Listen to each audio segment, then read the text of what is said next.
Media మిత్రులకు వందనాలు sir. ప్రభు నామంలో మీ అందరికీ క్షమను తెలియజేస్తున్నాము. నేను నా పేరు పెన్న రత్నకుమార్, నార్త్ ప్యారిస్ సంఘ సభ్యుల్ని. నార్త్ ప్యారిస్ అంటే ఏఎల్సి సంఘానికి 6 సినడ్లలో ఒక వెన్నెముక లాంటిది. మన అమెరికాకి వైట్ హౌస్ ఎలాగో అలాంటి సంఘం అండి. అలాంటి సంఘంలో గత 9 నెలల క్రితం పిసిసి ఎలక్షన్స్ జరిగినాయి. అది గవర్నర్ మన కురియన్ జోసెఫ్ గారి ఆధ్వర్యంలో మన ఇక్కడ ఉన్నటువంటి కంట్రోలర్స్ అయినటువంటి జోసెఫ్ గారు, అదేవిధంగా జోసెఫ్ జేసురత్న కుమార్ గారి ఆధ్వర్యంలో జరిగినాయి. వారు ఇచ్చిన ఆదేశాల మేరకే ఇచ్చారండి.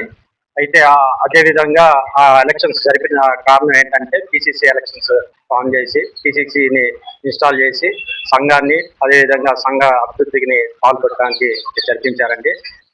ఈ యొక్క గుంటూరు సినడ్ లో మా నార్త్ ప్యారిస్కి సంబంధించి 17 వార్డులు ఉండగా 17 వార్డుల్లో 17 వార్డులకి ఈ పిసిసి ఎలక్షన్స్ జరిపించారండి. అందులో ఒక వర్గం వారు అయినటువంటి వ్యతిరేక వర్గానికి జేసురత్న కుమార్ గారు అదేవిధంగా జోసెఫ్ గారు వారికి సహకరిస్తున్నారు. ఎందుకంటే ఆ 17 సభ్యుల్లో 14 మంది ఫేక్ ఎస్డిఎన్స్ తీసుకొచ్చి వాళ్ళు సబ్మిట్ చేశారు. వాళ్ళని గౌరవైనటువంటి రైట్ రెవరెండ్ బిషప్ బాబురావు గారు దాన్ని తిరస్కరించడం జరిగింది. ఆ ఎస్డిఎన్ అర్హతని కూడా వీరు స్వయంగా వారికి ఉన్న డేటా నుంచే తీసి ఇవ్వడం జరిగింది.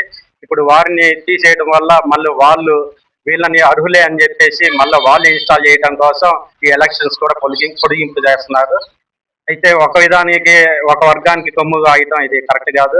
న్యాయదేవతలే న్యాయాన్ని తిరస్కరించి న్యాయాన్ని చేయకుండా అన్యాయం చేస్తున్నారు. అదేవిధంగా ఆ సంఘానికి ఉన్నటువంటి అకౌంట్స్ కూడా వాళ్ళ ఆధ్వర్యంలోనే గత 9 నెలలుగా పెట్టుకొని వాళ్ళే ఆపరేట్ చేస్తున్నారు. దీనికి సంబంధించిన కానీ వారు ఏకగ్రీవంగానే ఒక వర్గానికే కొమ్ముగా వస్తూ ఈ టోటల్ ఏఈఎల్సీనే పరిస్థితి చేస్తున్నారు. సో వీళ్ళు ఏంటంటే వారికి సంబంధించింది 6 నెలల వరకే వారికి టైం ఇచ్చారు. కానీ వాళ్ళు ప్రొలాంగ్ చేసుకుంటూ వాళ్ళే నేనే రాజు నేనే మంత్రి లాగా వాళ్ళే ఈ యొక్క టోటల్ ఏఈఎల్సీని వారికి ఇష్టమైన చేతులకి అప్పగించి ఏఈఎల్సీని కొలాబ్ చేయడం కోసమే కొమ్ము కాస్తున్నారు.